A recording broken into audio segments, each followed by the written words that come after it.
I think the role of the artist is to capture a moment in time and see what was happening during this period of time through the people's eyes. I think when you look back in history and you look back at certain time periods, what do you look for? You look at the art that was created, you look at the music that was created, you look for those things to really encapsulate what the human existence was during that time. So I think that's something we have to be aware of as artists and to kind of do with our work, is to, speak from the heart, be transparent, and, have it be what's happening right now for you. And yeah, later on we'll look back and have a good idea of what it looked like to exist during this absolutely insane time.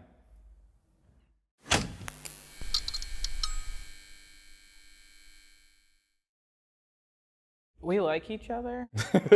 We figured out that if we were gonna be inseparable, we might as well make some money and make some art doing it. And so we pretty much just kind of sat down and were like, what's it gonna look like? I mean, I think we knew pretty early on that this was a forever thing. So a lot of times, we'll offer two concepts, and Ryan will be the art director for one, and I'll be the art director for the other. And then the client will pick one of them.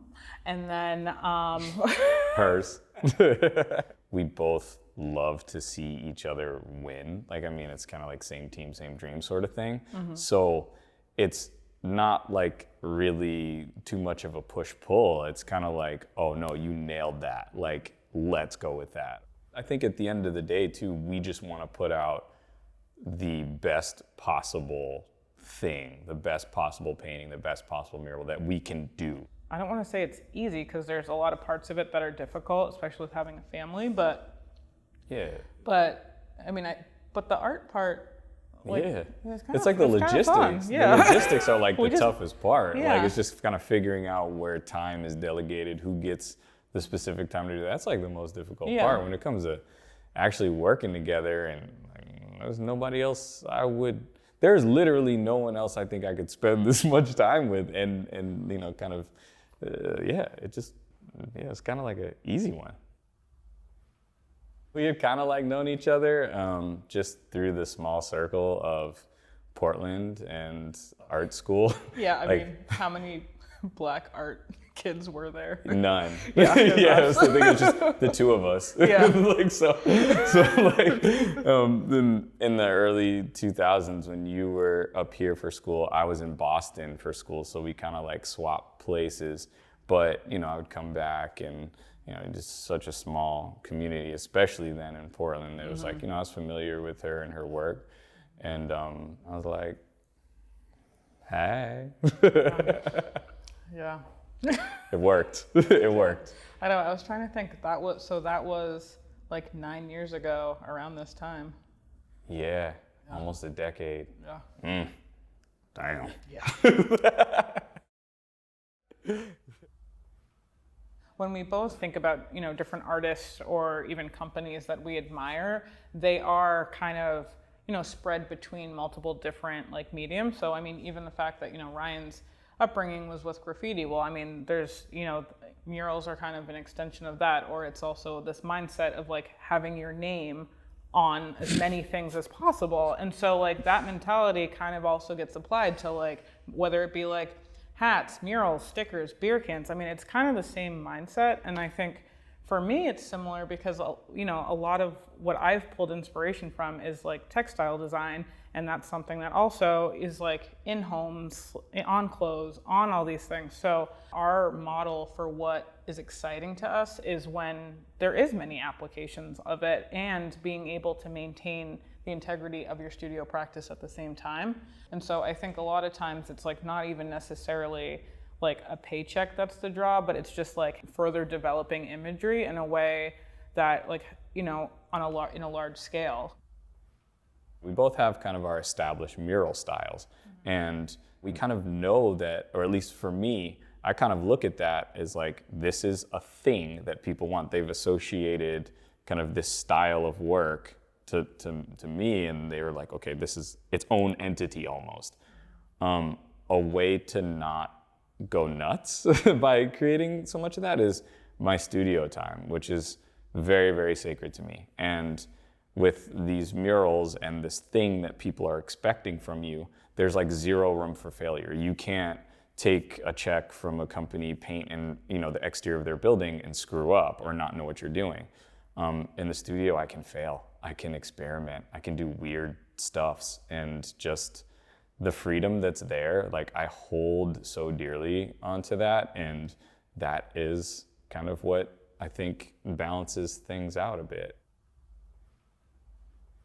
There's murals where the installation is difficult, where like, oh man, we've had some where it's like really, really difficult. And it runs a gamut from like faulty equipment to lighting being completely different in the space, so you had to mix all your colors on the spot, to literally a town of people who politicized what we were doing and turned it into like this giant, terrifying mess. Like with mural painting, I was just saying this to a client the other day. I was like, the only guarantee is that there's always going to be some sort of massive curveball. Like every single time you go, like there's going to be some sort of curveball. So yeah, there's a lot, but I mean, that's a lot of time. I mean, but no one would know except for the people that were there a lot of the times. Because you just, you make it, like I said, we're so focused on having the end result be as great as we can possibly do it, that's, I mean, granted,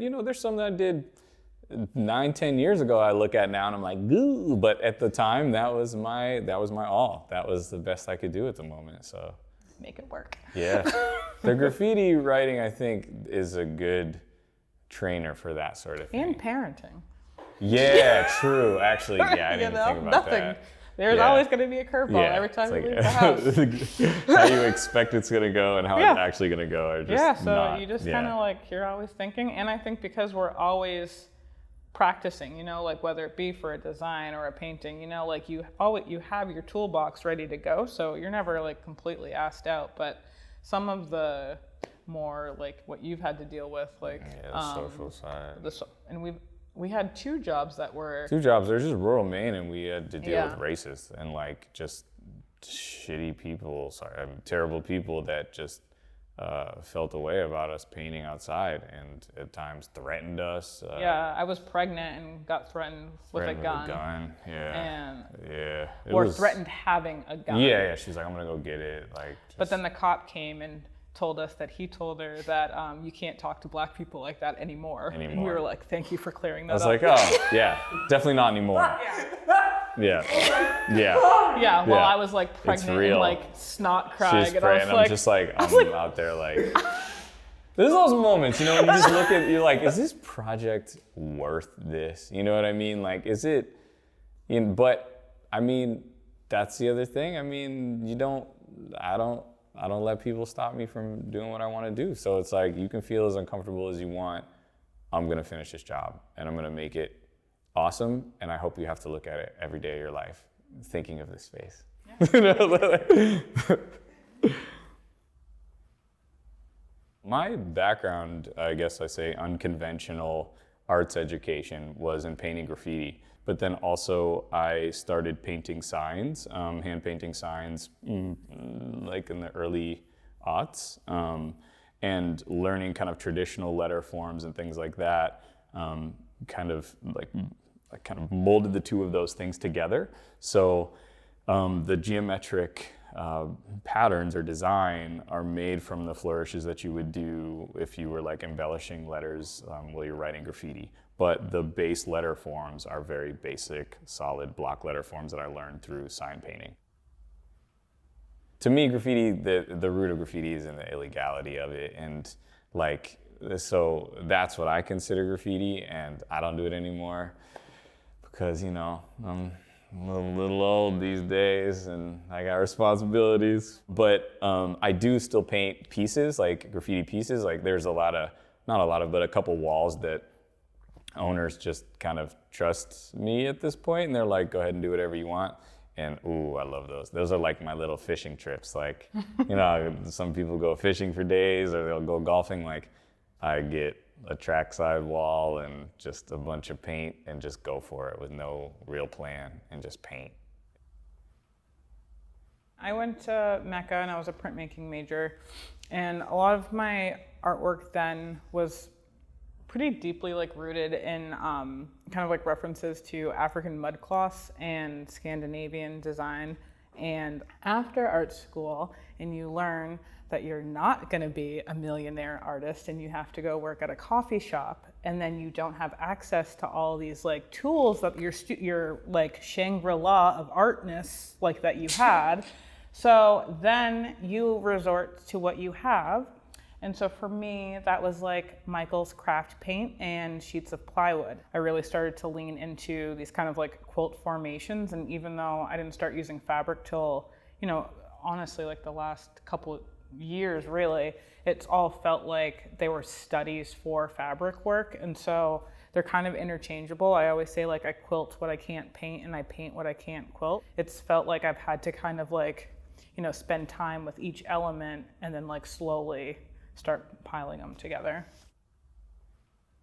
This would be like a really cute baby blanket, but suddenly it's like on a rectangle and now it's like thousands of dollars on a white wall. So it's like, that to me is also kind of like one of those like kind of funny, like not get-overs, but it's an interesting conversation to me to like kind of straddle the line of craft and fine art in that way. And, you know, historically with Black women quilting, it's like the narrative that takes on a lot of times is that these blankets were made like out of necessity, and that's obviously like one side of it, but the other side of it is that like these were like creative and artistic women. So I think it's also kind of like my, I don't know, like tribute, if I guess it would be a way of saying it, is just to kind of honor that practice in that way.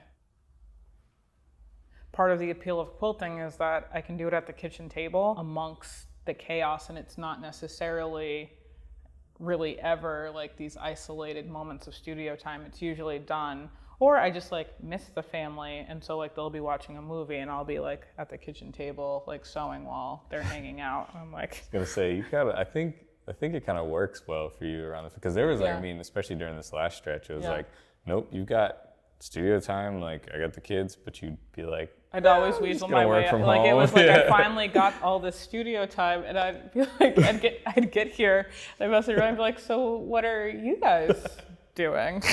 And so I would like go hang out, and then like just stay up late at the kitchen table, and so you know I'd kind of figure things out here in the quiet, and then make like little kits to bring home and sew, and that's kind of how I did it.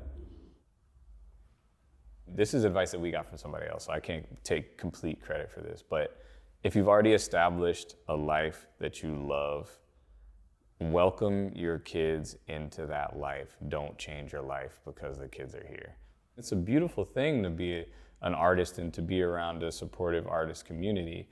To have a kid, you know, be so fortunate to grow up in something like that, like bring them in, show them, you know, like it's so cool seeing what they pick up on. Well, and then the other thing that this couple bestowed upon us was that it's okay that you got to take turns, you know, so you can't both be, you know, on fire at the same time. You know, you kind of trade off, and you have to, you know, be like logical with where each other are at. And, you know, sometimes one person in the relationship is going to be able to say yes more times than maybe you might, but just you have to honor that you will have your turn too.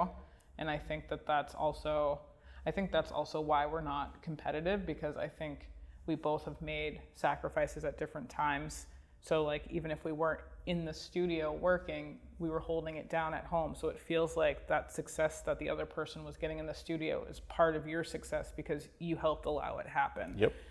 You know, you could become popular and get all these requests at any point, and if you get picked up and you're not being you, it's gonna really, frankly, suck to have to pretend to be something you're not and ride that wave to whatever your marker of success is for that. So, you know, I think that trying a bunch of different things is important, but like don't see a trend or one person's success and think, well, they want to see that, because like they already have that. So like what they want to see is how you make what you're doing that's different and that's you and that you can speak to. And I think that when you're younger, it's hard to it's hard to stay true to yourself because you'll see other people make different progress at different speeds and all those different kinds of things. So, maintaining yourself, I think, is the biggest thing. I'd also, another thing I guess I would say to young artists is like, unfortunately, I haven't figured out any shortcuts. It's like hours spent. Like you don't often think of the years and hours and amount of time people put in to get to a certain place. Like you just kind of see their work, you see what they're doing. You might see what they did a few years ago and be like, wow, they're just really good at what they do. Chances are this person lost sleep many a night and did not, and missed out on things they would have rather done socially, and they put the time into their work and their craft. And yeah, unfortunately, I haven't figured out a shortcut. It's just time spent. The lines and mark making, that's something we've been developing since we were teenagers, yeah. honestly, like that's those shapes and the wonkiness to my line, the crispiness to his, like that's a lifetime.